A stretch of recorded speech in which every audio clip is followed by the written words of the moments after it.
Silence is truth. Silence is bliss. Silence is peace. Silence is the self.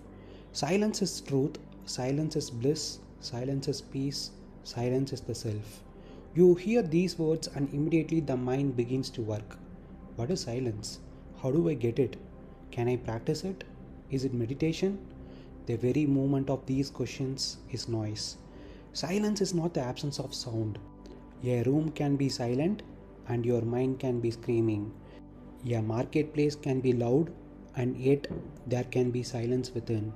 Silence is the absence of psychological movement. No becoming, no chasing, no defending, no proving, no comparing, no arguing with life, no carrying yesterday, no negotiating with tomorrow, just what is. Truth is found only in silence because truth does not speak. Only the mind speaks. The mind comments. The mind interprets. The mind judges. The mind labels. The mind creates stories. Truth simply is. The moment you speak about truth, you have already moved away from it. A sunset does not explain itself. A mountain does not justify itself. Existence does not argue for its existence. Only the mind argues. Truth is silent. Silence is bliss because bliss is not excitement. Excitement needs a cause, a promotion, a relationship, money, recognition. Bliss needs nothing. It is what remains when the constant itch to become someone finally falls away. The beggar who has stopped begging discovers a wealth he never knew existed. Silence is peace because conflict is noise. Conflict is the war between what is and what should be. I should be richer. I should be happier. I should be further ahead. I should be someone else. This endless civil war is suffering.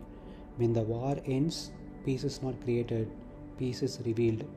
It was there all along beneath the noise. Silence is the self, because what you call yourself is mostly noise. Your name is noise, your history is noise, your successes are noise, your failures are noise, your opinions are noise, your identity is noise. They come and go, they change, they are additions. The self is what remains when all additions fall away.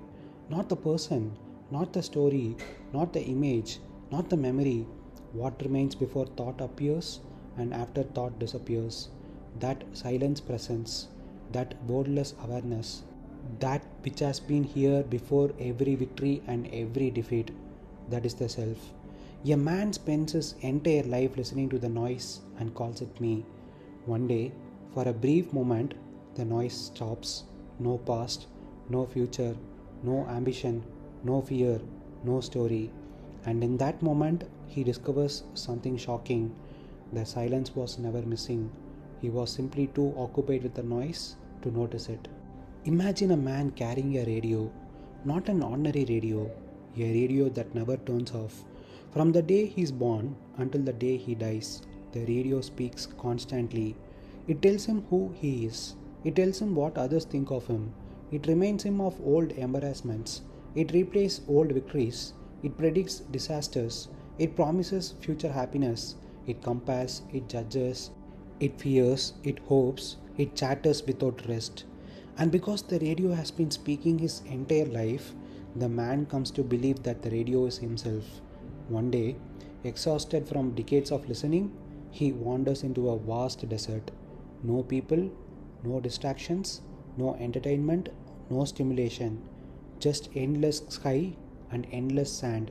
As evening falls, the radio suddenly loses power. For the first time in his life, silence. Not because the desert is silent, but because the radio is silent. The voice that has narrated every moment of his existence is gone.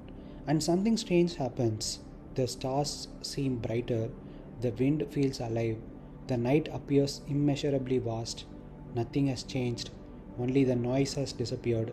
And for the first time he sees, this is why silence is truth. Truth was never hidden, the radio was hiding it. Then he notices something else. For years he believed happiness would arrive when he reached a destination. More money, more success, more love, more recognition. But standing beneath the desert sky, With absolutely nothing added to his life, he feels a joy deeper than any achievement, a costless joy, a joy that asks for nothing, a joy that depends on nothing. This is why silence is bliss. Bliss is not what is gained, it is what remains when the noise stops demanding. As the night deepens, he realizes something else. All his suffering had been a war between reality and imagination, between what is and what should be. The radio had been fighting this war every second, complaining, comparing, resisting, demanding. Now the war is gone, and in the absence of war, there is peace. Not created peace, not manufactured peace, peace that was always there beneath the battle. This is why silence is peace. Near dawn, a final realization appears. All these years he thought he was the radio, the voice, the opinions, the memories, the fears, the ambitions. But when the radio fell silent, he remained. Something was still there, something aware, something untouched, something that had watched every thought come and go, like the sky watching clouds, like the ocean watching waves. The voice was not him, the noise was not him, the story was not him, the listener was. This is why silence is the self. And so, the greatest tragedy of man is not that truth is hidden, it is not that bliss is rare, it is not that peace is impossible, it is not that the self is distant. The tragedy is that the radio is so loud that he spends an entire lifetime listening to the noise, while the infinite desert, the stars, the peace, the truth, and his very self wait silently in the background, exactly where they have always been. The seeker spends his entire life searching for truth, bliss, peace, and the self. He travels through books, through philosophies, through religions, through relationships, through achievements, through failures, through countless experiences. Yet he never notices that the one thing standing between him and what he seeks is the constant noise of his own mind. The mind says, become more, get somewhere, fix yourself, find the answer. And so the search continues, year after year, decade after decade, like a man searching the entire world for a treasure buried beneath his own house. Then one day, for a brief moment, the noise subsides, and he discovers something astonishing. Truth was not hidden, bliss was not distant, peace was not something to attain, the self was not something to become. They were all present from the very beginning, waiting silently beneath the endless chatter, waiting beneath every fear, every ambition, every memory, every identity, every story. And in that realization comes the greatest irony of all. The destination was never far away.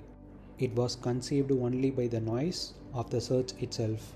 For when noise ends, truth remains, bliss remains, peace remains, the self remains, and that remainder is what the sages have called silence.